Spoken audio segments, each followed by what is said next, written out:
Back at this, we're going to be talking about the rest of the news, notable north, notable international.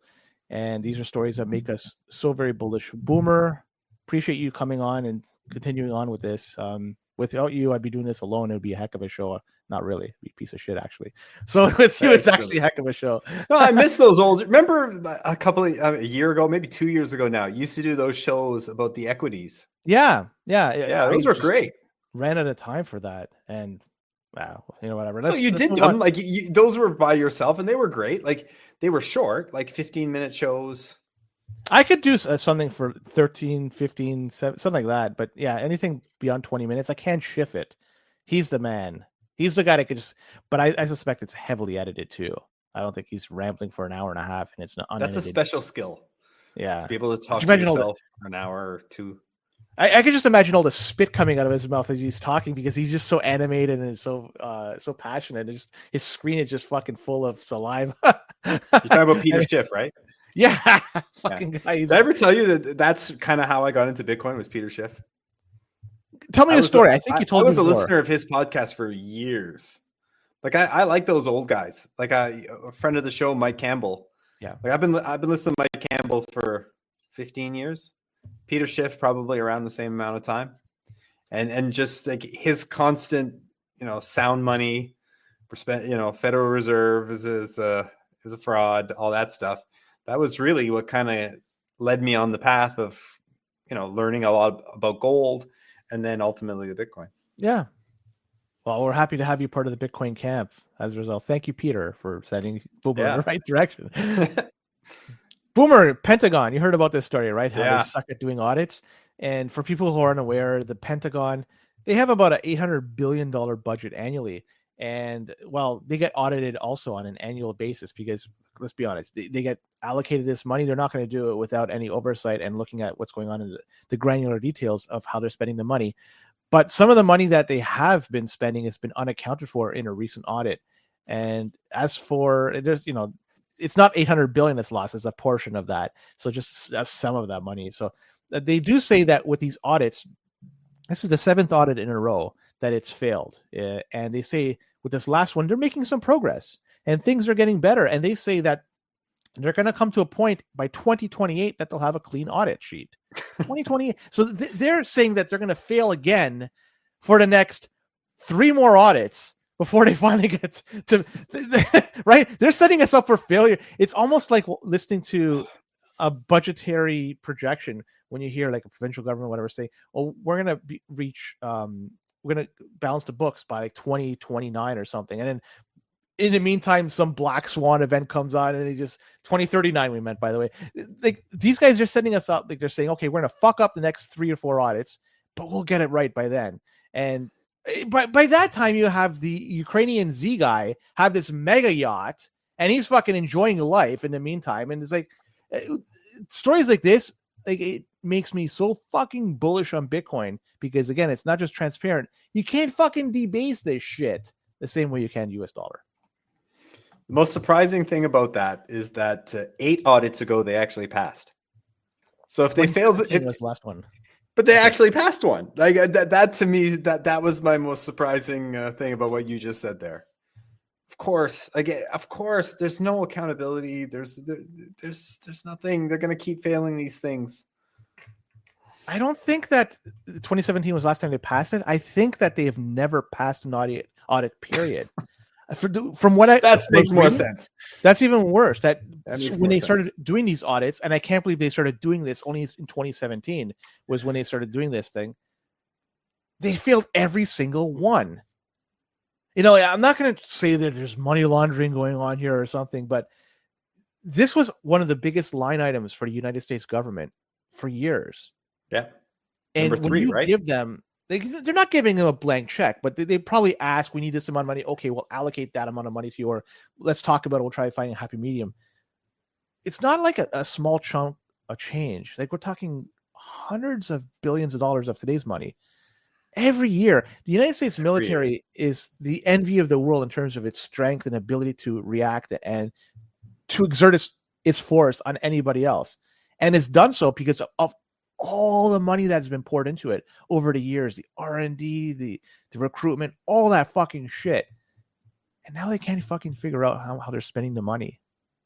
The consultants, that's insulting. I will say. Well, all the consultants, right? Like that's insulting. I will say that. Yeah, it's not just the soldiers' salaries that we're talking about here.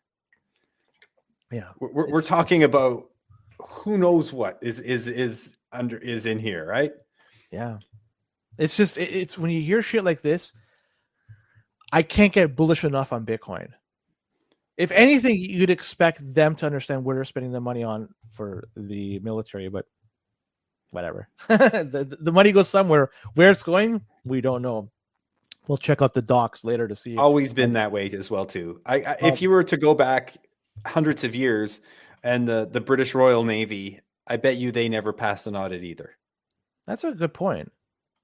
Well, you know what? I hope there's a party going on the Z-Man's boat because I want to go to that fucking mega yacht and party up. Maybe that's like the 100K party. Sailors talking about having a 100K party. Maybe the Z-Man and Sailor will do it together. He has to wear his fatigues though. You can't go to. I'm not talking about Sailor. I'm talking to Z-Man. You can't fucking show up to a fucking party without wearing those fatigues that you're well known to be wearing. So please continue to wear them. Anyways, let's go to some Canadian news. And I want to talk about something that is truly late stage fiat. And Dollarama has quietly started removing a whole bunch of self-checkout stations from their Ontario store locations. And they're not the only ones that have done this. Walmart, Giant Tiger, Canadian Tire, they've been all doing the same thing. They've been removing some self-checkout stations at specific stores. And the reason for this, well, theft is the one that immediately comes to mind, but they say that it's to maximize performance.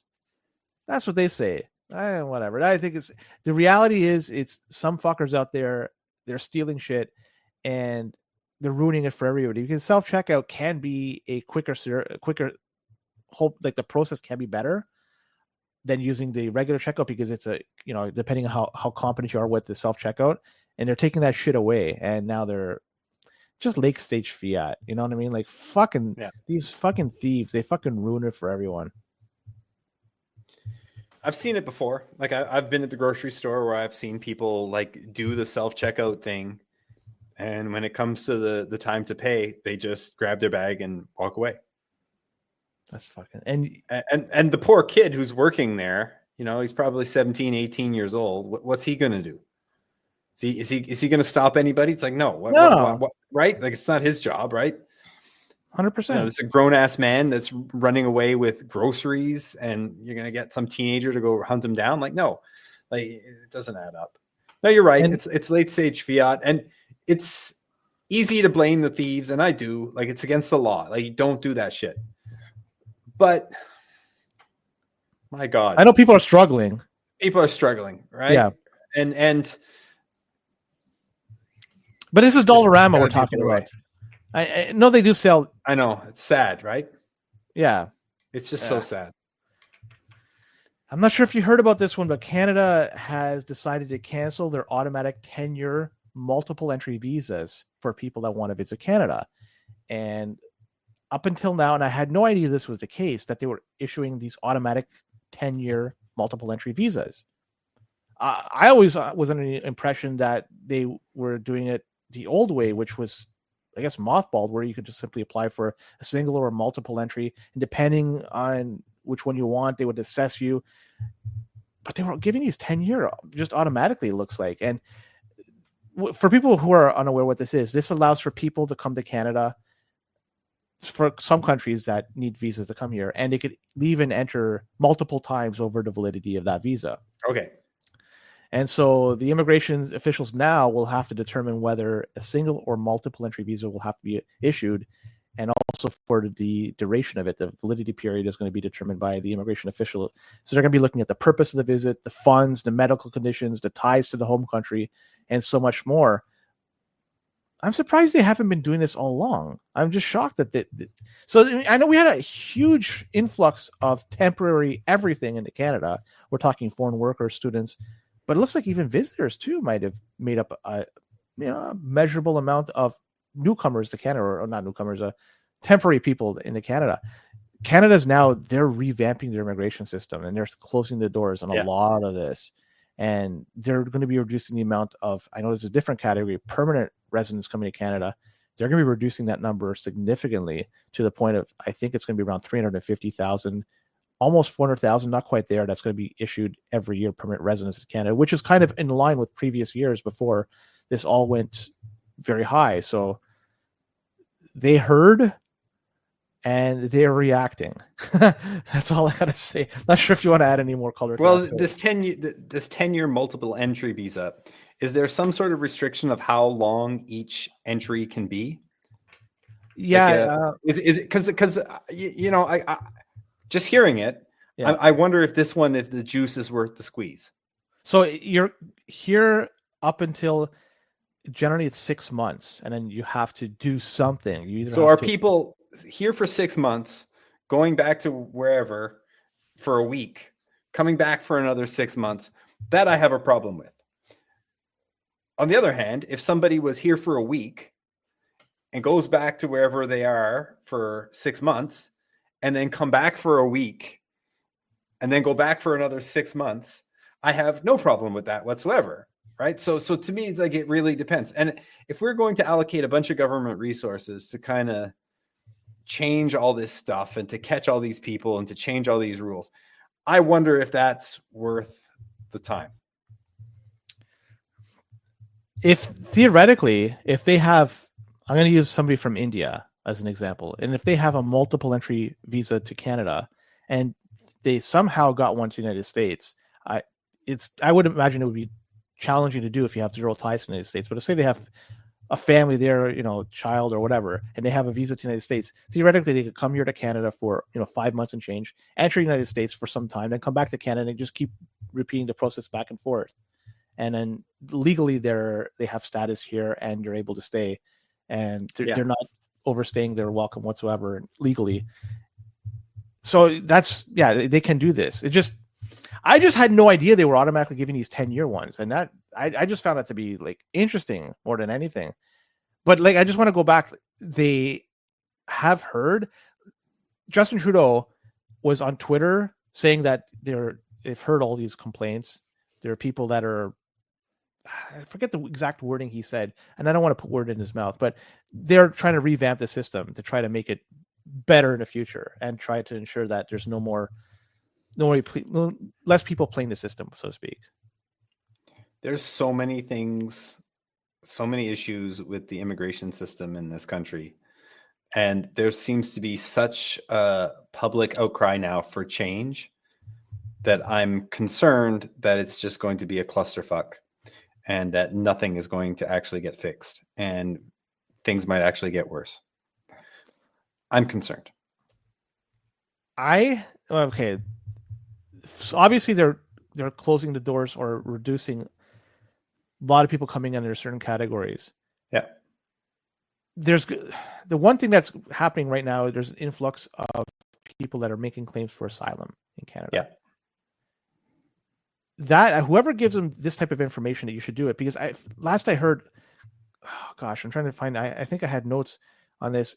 Oh yeah, here it is. The processing backlog right now for the refugee system is around 260,000 cases. To date, up until September, 135,000 people claimed for asylum in Canada. So if you look at the backlog, do you know how many cases somebody can get through in a month? Very little. How often are we? It's small. If you look at small. 10 years ago, the number of asylum claims in a year was around 15,000 or so. Now we're going to be close to 200,000 claims this year, and next year is going to be a lot as well. So they don't have the resources to process them quickly. And even if they were to allocate resources there, it would take a long time to figure things out. When somebody makes a claim for asylum, it's not like, we could do this quickly. What is the claim? And then they have to investigate if there's validity to it, because then they have to do whatever investigation they could back in the country which they came from to ensure that their claim is legitimate or not. That takes time, effort, money, resources, all that shit. Nothing is quick. Manpower. Yeah. But so what I'm trying to get at too is the people that made the claim for asylum here, a lot of them were students or temporary foreign workers or whatever. They're not most likely refugees. They're probably economic refugees. They're not legitimate refugees. So once their case is heard and then denied, and then they're asked to go back and eventually forced to go back if that's the course of action, they're not going to be, the country, their home nation, is not going to welcome them with open arms because they turned their back to that country saying we're refugees. When they have to go get any sort of services from that country, do you think that the person going to be processing whatever applications is going to move it along quickly? Fuck no. These guys are going to go to the back of the fucking... No. They're going to... These guys are going to have to live the rest of their lives with that stigma attached to them, and the government's going to apply that fucking thing. And they're going to have a tough time moving. They've been given shitty fucking advice. I agree with that. They've been given shitty fucking advice. I'll 1,000% agree with that. But think about it. If you, Len, you declared asylum somewhere, let's in England, you went to England, asylum. Canada is prejudiced against NHL 94 players, and you're afraid. Whatever. I know where you're going, but keep in mind. And then you decide to come back. Do you think anybody would care? Not in Canada, but Canada, you can't grease palms to get shit done. The level of corruption over here is significantly less than other parts of the world. Where if you want to pay a police officer to beat somebody, you can do that. Here, there's no way you could do that. I mean, maybe you can. Maybe I have my head in my ass. But the reality, it's not the same as other parts of the world. So if you're living in that type of environment and you turn your back on them and then you try to get some help from them moving forward, they're going to say, fuck you, man. Maybe. And it depends where. Maybe. It depends what country you're talking about. But I honestly think a lot of these countries that people are coming from, there's not a whole lot of infrastructure in place to track these people. You know, they're gonna show up with a passport with we'll use India as an example. They'll show up with an Indian passport at the port in Delhi. They're gonna let them in, and they're in. They're never going to be tracked. I don't know. Some places I'm with you, and if there's certain, if you're the nephew of the president's whoever, right? If you're and you did that, then yeah, you might get into a little bit of trouble. If you're from a smaller country, then there's some political issue there, and maybe your family's kind of well known. Yeah. But I think by and large, I'll explain later on behind the scenes because there's more to this, I think. But let's move on. StatsCan has reported that 56% of criminal charges that were laid by Ontario police never made it to trial. That Shocking. Was from the year 2022-2023. So people that were charged that year, 2022-2023, charges, 56% of them never made it to trial. The charges were either stayed or withdrawn. What the fuck does stayed mean? Well, it's when the judge or crown decides that it would be bad for the justice system for the case to continue. You're triggering me a little bit, Len. I've gotten 2 speeding tickets in the past month.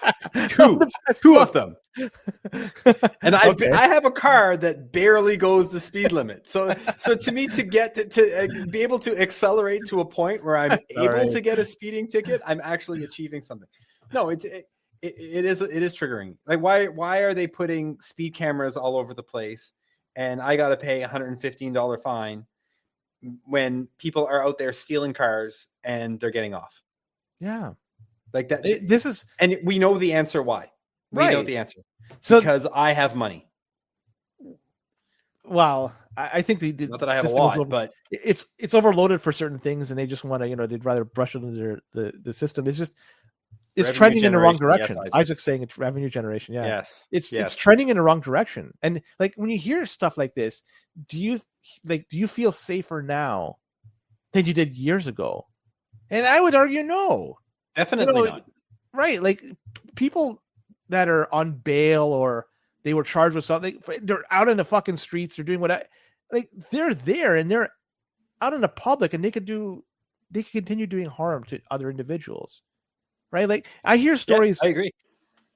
In San Salvador, when I talk to people that visit that city, they say that it's safer there now to walk the streets day and night than it is Toronto. And Toronto has a reputation of being very safe, and comparatively, it is a very safe city. But San Salvador, where it came from to where it is now, incredible how quickly things have changed.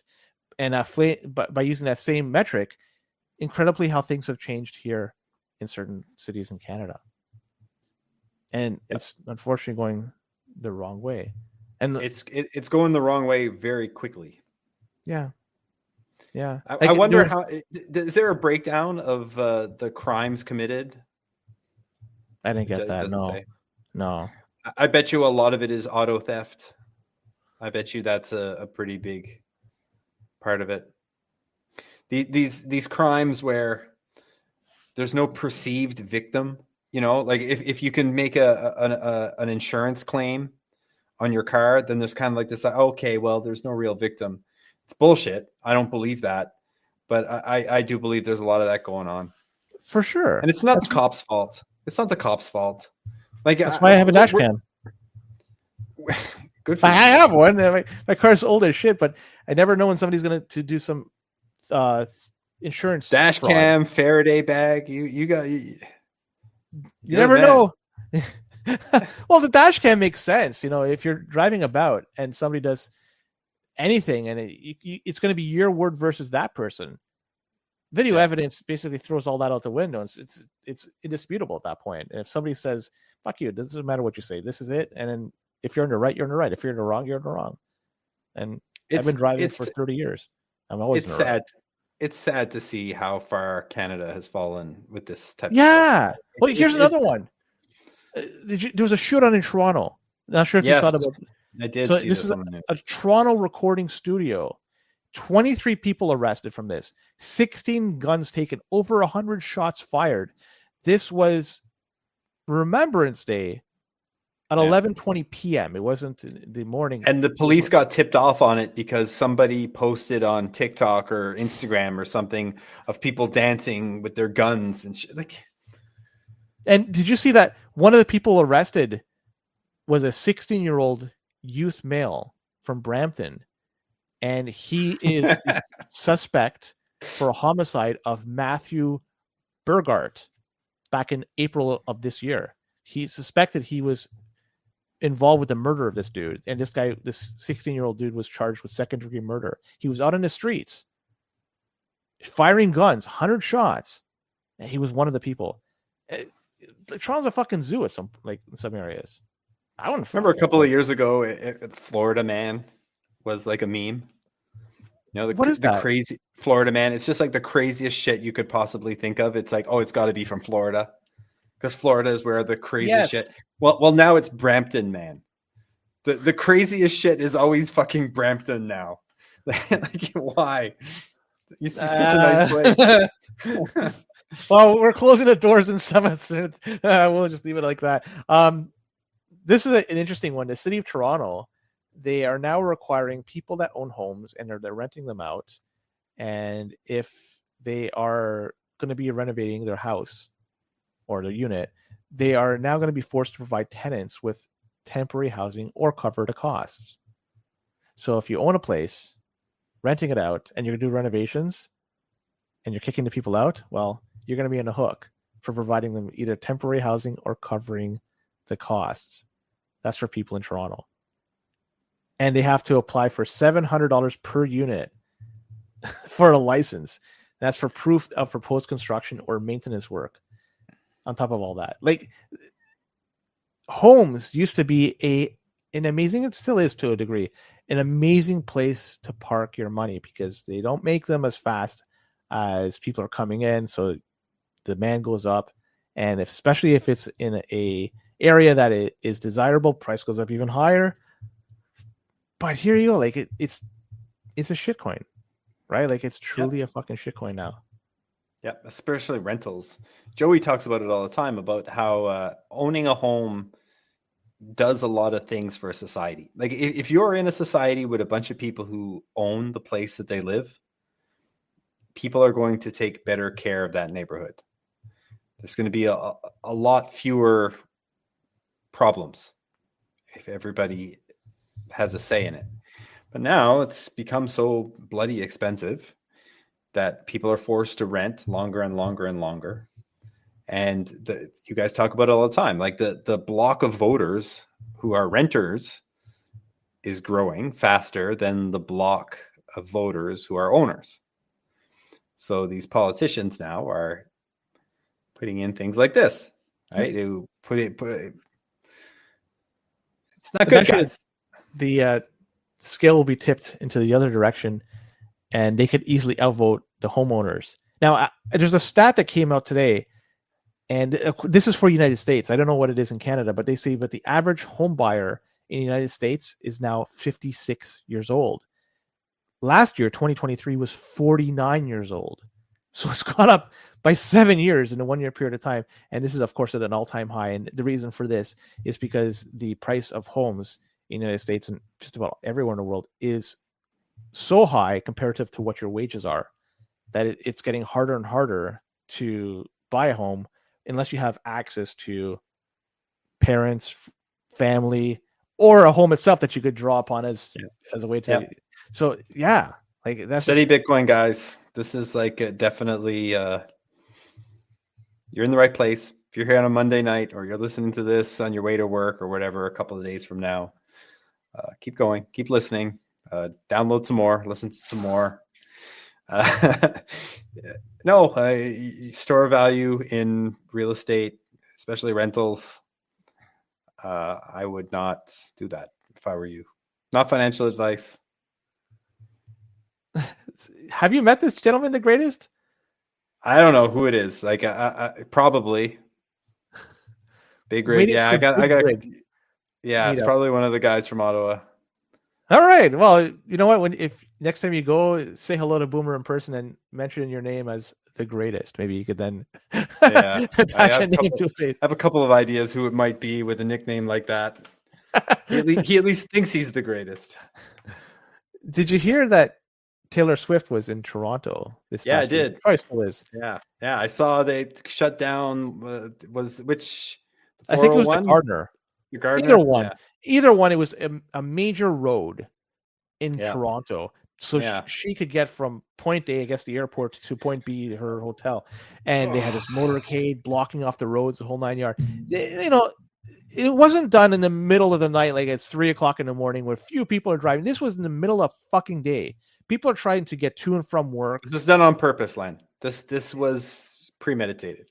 It's fucking bullshit. And on top of that, the city of Toronto decided to move the homeless away from the area in which she was going to be. So it's similar to California, in which they fucking moved all the homeless when she came to like. If the homeless ain't good enough for her, it ain't good enough for us as well. That's I got nothing against Taylor Swift. A couple of her songs are catchy little, they're cute. They're cute little songs. Have you ever heard her talk? I don't know. I don't know what her opinion on anything is. I don't know. I'm not a big social media guy. I'm not a big celebrity follower and stuff like that. But she's been around for 10, 15 years now. It's been a while. I can't name a fucking song. I have no fucking I don't know anything about her other than she makes a couple of songs. And the idea that Toronto can be shut down for days because a singer is coming in. With respect, I don't think Toronto was shut down or even an area. I think that they just relocated the homeless from there. So they were able to strategically have the riffraff. The things you wouldn't want to showcase and put some, like, the people that live here that pay bills for these people to do their job. They go to work, they pick up their kids, they go to the grocery store. They live and breathe. They are the fucking city. And they have to deal with the homeless on a daily basis. Now, if somebody comes in, a celebrity, I don't give a fuck who it is, and then they got to move this shit out because you have to have a better image. Fuck that. It's got to be, if it's for everybody, it's for everybody. And how Don't much fucking pick money? and choose. How much money was spent, and how much time was spent dealing this for Taylor Swift? And I got nothing against Taylor Swift, but and I do know that the city was kind of shut down a little bit because I talked to my buddy. Was it? I didn't know that. Yeah, he lives right downtown. Shout out Nick. He's not listening. He's a no coiner. I'm working on him. He's a good guy. He's just a no coiner. He lives right downtown, and he was telling me, yeah, the place is fucking batshit crazy because Taylor Swift is in town, and everything, it just like completely chaos downtown for Taylor Swift. The only thing I could relate it to, it was, I think 2010 or 2011, 2010, I think. They had the G7 or G8 meeting in Toronto. I'm not sure if you remember, the fake lake was done in Muskoka at that time. Yeah. And so they had it in Toronto. So they actually, they tear gas Toronto. Sorry? The tear gas, right? Didn't they open fired on a bunch of protesters? Yeah. Tear gas. So the area in which they were holding these G7 or G8 meetings, whatever, it was a no-go zone. So if you worked in there, and I know people that did, you couldn't go to work that day. Like those days, they were forced to use up vacation time for that because they couldn't go in. So like it's almost along those lines. Now I get it. Those people, I don't want to even put them at a higher level than Taylor Swift, but like, you know what I mean? Like, come on, Canada's so fucking big. Like, we can just do shit anywhere, not impact people. Like, nobody's better than anybody else. We're all the fucking same. But I guess bread we're not. And circus, Len. It's bread and circus. That is exactly what it is. A good point. It's just bread and circus. And the worse things get in the economy, and you were talking before about, homelessness, and we were joking, about Brampton and stuff. As things get worse, they're going to shove this bread and circus down our throats harder and harder and harder to stop looking at the real problem. And steady Bitcoin, guys. Did you see that the Santa Claus parade in Toronto? Yeah. They have to use a GoFundMe. So bread and circus is only to a point, because even the ones running these events, they don't have the ability to fund them. So that's not the right kind of bread and circus, though. So think of the history, the longevity of the Toronto Santa Claus parade. And now they have to go out and solicit for funding through a GoFundMe campaign just to pay for this parade for this year. Like, that's fucking nuts. Like, man, oh man, like, it's they tax rain that. with all the tax revenue they're getting from the fucking rain in Toronto. You think they'd be able to afford a Santa Claus parade? Hasn't rained for a little bit. It's we got a little bit of drizzle, so maybe they're no. Anyways, Boomer, I'm not sure if you have any stories you want to bring up, because I think I'm tapped out here with stories from notable side of things. Nothing from Chicago today. Nothing from. I know you have a no pointer. New York. No, I'll leave this to you, man. This is your side. Do you want to talk about the New York, Chicago, or even a no coiner? Oh yeah. I did nominate a no coiner. Yeah, go ahead. Am I the only fan of the show that's a little bit upset that Bitcoiner of the week and no coiner of the week? Like, how long has it been? Like 6 months, 8 months, At 9 least, months? Yeah. Should we reinstate that? Time. Yes, you should reinstate that. All right, we'll have to reinstate Bitcoiner of the week and no coiner of the week.